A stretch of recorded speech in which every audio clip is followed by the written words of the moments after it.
नमस्कार दोस्तों, a very warm welcome to Jhalak, a series of weekly current affairs by Disha publication. I am Sara Tyagi और इस video में हम एक झलक डालेंगे पिछले हफ्ते की महत्वपूर्ण खबरों पर, जो आपके एग्जाम पॉइंट ऑफ व्यू से बहुत इंपॉर्टेंट हो जाती है। चाहे आप किसी भी एग्जाम को प्रिपेयर कर रहे हो, beat UPSC, SSC, railway, banking, CDSE, NDA, AFCAT, these current affairs are going to be really important for you.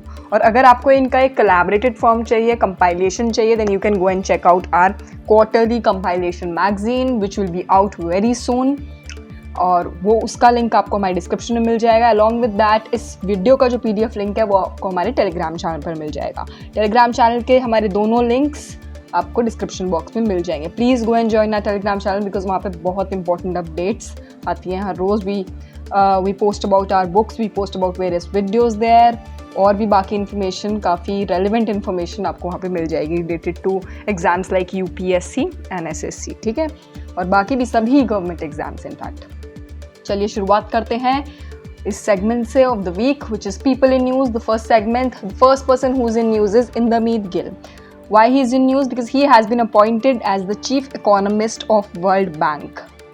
ठीक है, इंदरमीत गिल इनका नाम है। ये एक इंपॉर्टेंट क्वेश्चन बन सकता है एग्जाम में कि recently who has been appointed as the chief economist of World Bank, so he is Indermit Gill. ठीक है, इससे पहले कौशिक बासु थे जिन्होंने basically he is the second Indian to take this post. इससे पहले जो फर्स्ट इंडियन थे he was Kaushik Basu. Okay, और इंदरमीत गिल जो हैं ये he is an Indian national and currently vice president of equitable growth finance and institutions. इन्होंने काफ़ी काम किया है माइक्रो इकोनॉमिक्स के ऊपर, trade, debt, poverty and governance में। He was also a professor of public policy at Duke University between 2016 to 2021।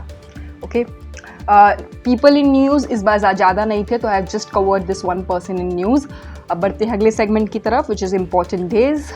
First important day है 23वां कारगिल विजय दिवस।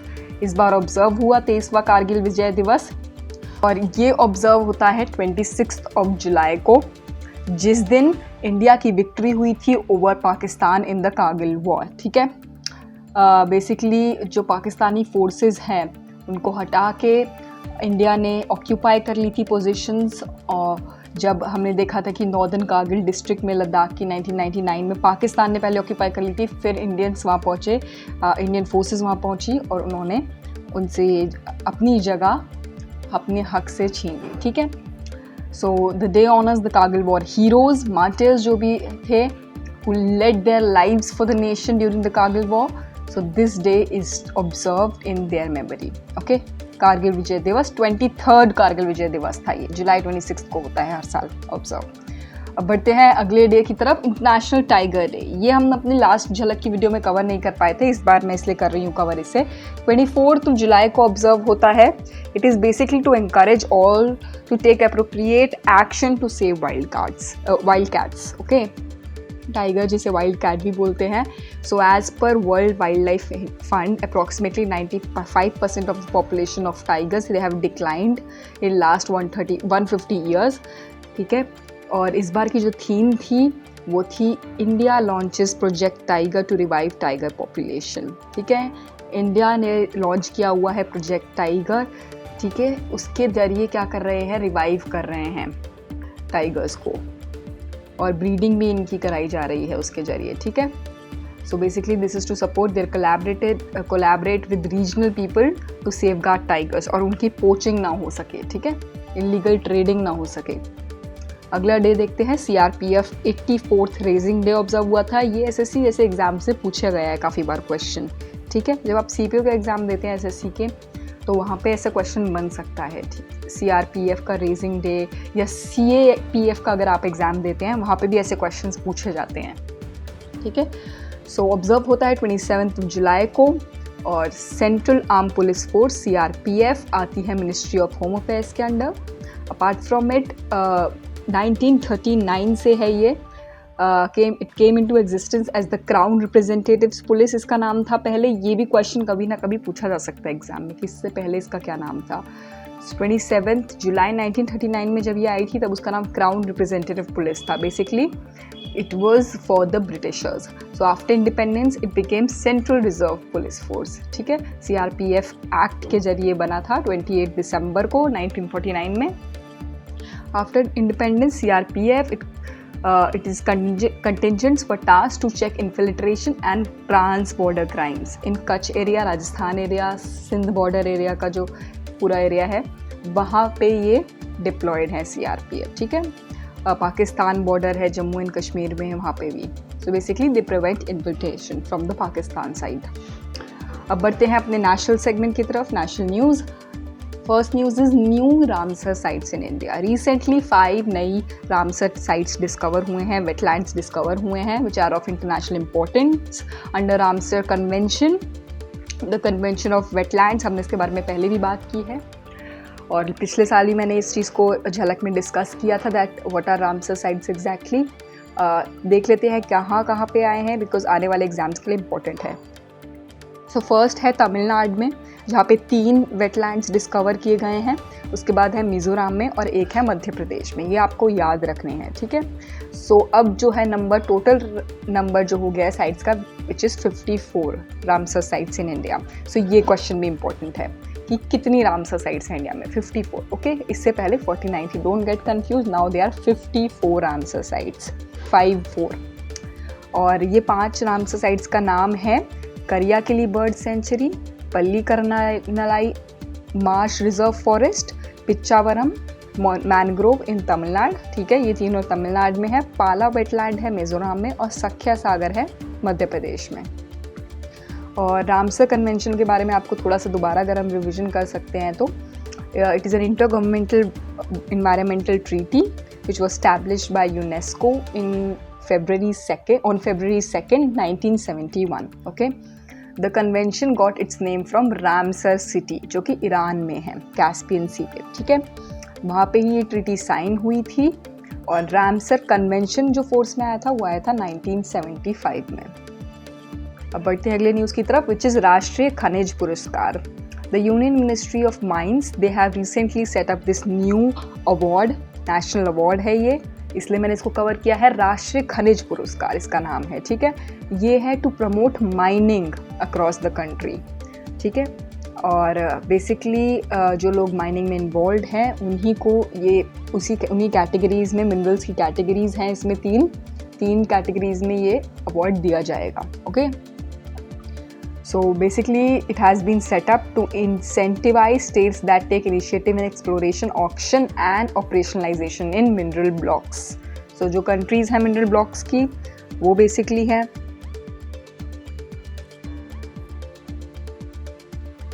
माफ़ कीजिएगा, नॉट कंट्री, द स्टेट्स वो हैं छत्तीसगढ़, झारखंड, मध्य प्रदेश, जहाँ पे आपको यूजुअली मिनरल्स मिलते हैं, या नॉर्थ ईस्ट की कुछ स्टेट्स हैं या साउथ में भी स्टेट्स हैं। सो उनको बढ़ावा देने के लिए ये एक पुरस्कार सरकार ने रखा है, ठीक है।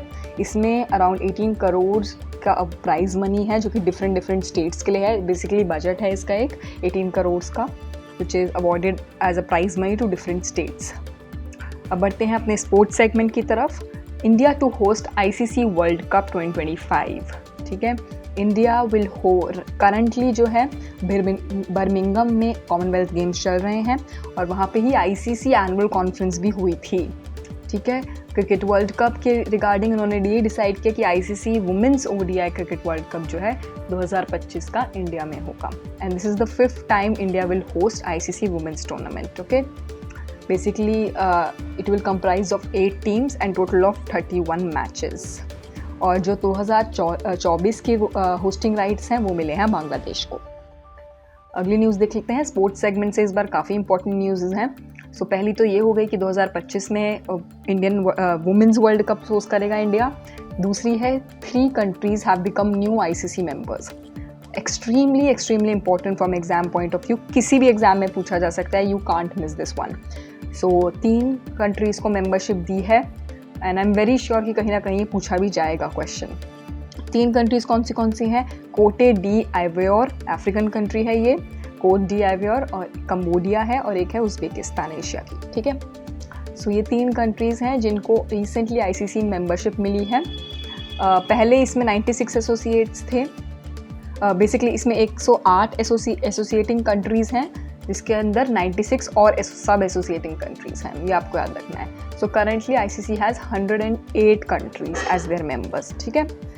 और जो मेजर क्राइटेरिया होता है टू गेन आईसीसी मेंबर्स, वो होता है एक प्रॉपर स्ट्रक्चर होता है, एक मिनिमम टीम रिक्वायरमेंट होती है, इनकी कुछ नंबर ऑफ मैचेस होते हैं, लाइक 20 to 50 ओवर टूर्नामेंट्स होते हैं। सो उसके जरिए ही आईसीसी की मेंबरशिप मिलती है। So these countries they have qualified for it. Okay, so आपको जो पिक्चर दिख रही है इसमें आप देख सकते हैं कि these are the country flags. So apart from it, let's move towards the other news, which is National Anti-Doping Bill पास हुआ है recently लोकसभा में on 27th of July 2022। National Anti-Doping Bill 2021 में लाया गया था, बेसिकली ये उठाया गया था। ये क्या करता है? It prohibits athletes support personal and other person from engaging doping in sports. Okay? जो भी डोपिंग में इन्वॉल्व हैं उनके ज़रिए अब ये कानून बनाया जाएगा कि उनको कैसे रोका जा सकता है। और एक बॉडी भी कॉन्स्टिट्यूट करी गई है जिसका नाम है National Anti Doping Agency, NADA. It is a statutory body headed by Director General appointed by the centre. ठीक है, so this is to support personnel including coach, managers, trainers, team staff, medical personnel, जो भी important लोग हैं, role playing लोग हैं athletics में या किसी भी स्पोर्ट्स में बेसिकली। सो वो उन सब इन्वॉल्व, जो भी इस चीज़ में इन्वॉल्व होगा, उन सभी के रिगार्डिंग एक्शंस भी लिए जाएंगे और इसके एक्ट के अंडर आ जाता है अब सब कुछ। ठीक है, so basically it has become legal now in India. Not legal, doping legal नहीं हुई है, बट जो एंटी डोपिंग एक्टिविटीज़ है उनके खिलाफ एक लॉ बन गया है और स्ट्रिक्ट पनिशमेंट्स दी जाएंगी। ठीक है, so functions of agency will be to plan implementation, monitoring of anti-doping activities, investigating anti-doping rules, promoting anti-doping research। ठीक है, अब बढ़ते हैं अगली न्यूज़ की तरफ, which is Commonwealth Games 2022।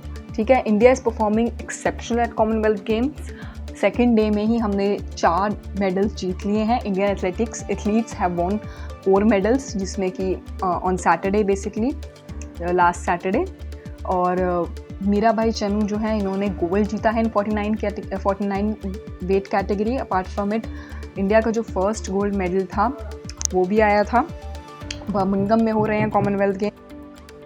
और इसके सिवा संकेत सागर हैं, उन्होंने बेसिकली फर्स्ट मेडल जीता था 55 kg कैटेगरी में वेट लिफ्टिंग की, सिल्वर मेडल। और उसके बाद गुरु राजा पुजारी इनका नाम है, इन्होंने he was the second athlete in that day. इन्होंने भी वेट लिफ्टिंग की 61 kg कैटेगरी में जीता था। उसके बाद बिरदियानी देवी, उन्होंने भी जीता था मेडल, सिल्वर मेडल जीता था 55 kg में। सो वेट लिफ्टिंग की जो कैटेगरी है और अलग वेट लिफ्टिंग का जो स्पोर्ट है उसमें अलग अलग कैटेगरीज में इन सभी ने मेडल जीते हैं, 4 लोगों ने। अब बढ़ते हैं अगली न्यूज़ की तरफ, which is Madhya Pradesh Burhanpur. It has become first certified Har Ghar Jal district in country. ठीक है, हर घर जल डिस्ट्रिक्ट का क्या मतलब है? एक जल जीवन मिशन लॉन्च हुआ था 15 अगस्त 2019 को, जिसके जरिए बोला गया था that every district will have tap running water from tap. ठीक है, सो बेसिकली ये मध्य प्रदेश की डिस्ट्रिक्ट है बुरहानपुर, जहाँ पे कि जिसको कि दरवाज़ा ऑफ दखिन भी बोलते हैं। So first certified Har Ghar Jal district ये बन चुकी है कंट्री की। ठीक है, यहाँ पे क्या हुआ है, यहाँ पे बेसिकली जो जल जीवन मिशन है उसके जरिए अराउंड 1,01,905 हाउस होल्ड में portable drinking water tap connections बन चुके हैं और अब वहाँ पे पोर्टेबल ड्रिंकिंग वाटर आ रहा है। ठीक है, और ये चीज़ हुई है 34 मंथ्स के स्पैन में।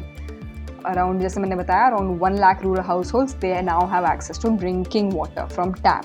उसके सिवा 640 स्कूल्स हैं, 447 आंगनबाड़ी सेंटर्स हैं और 440 अदर पब्लिक इंस्टीट्यूशंस हैं जहाँ पे टैप कनेक्शंस दिया गए हैं। ठीक है, अब बढ़ते हैं हमारे अगले सेगमेंट की तरफ, which is international news.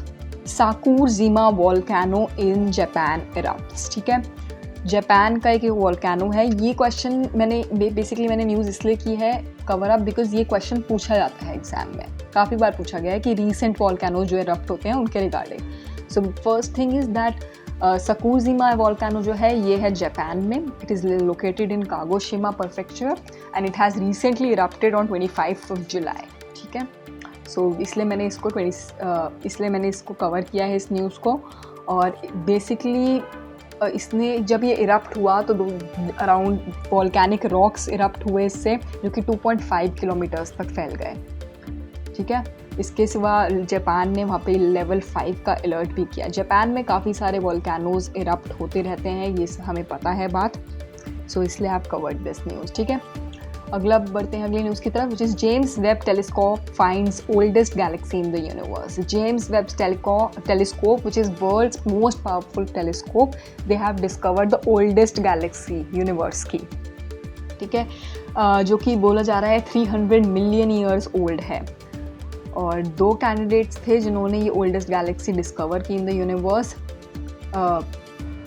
Basically 2 candidates है इसमें, एक है ग्लास Z11, एक है ग्लास Z13। ये 2 गैलेक्सीज हैं, 2 कैंडिडेट्स गैलेक्सीज के लिए बोला गया है।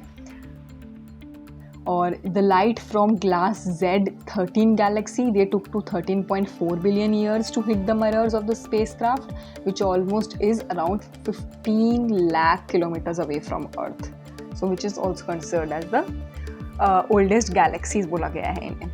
ठीक है, glass Z11 and glass Z13। सो अगर आपको ये ऑप्शन दिखता है अपने एग्जाम में, please do take it correct. अगली न्यूज़ देखते हैं, Russia decides to leave International Space Centre after 2024।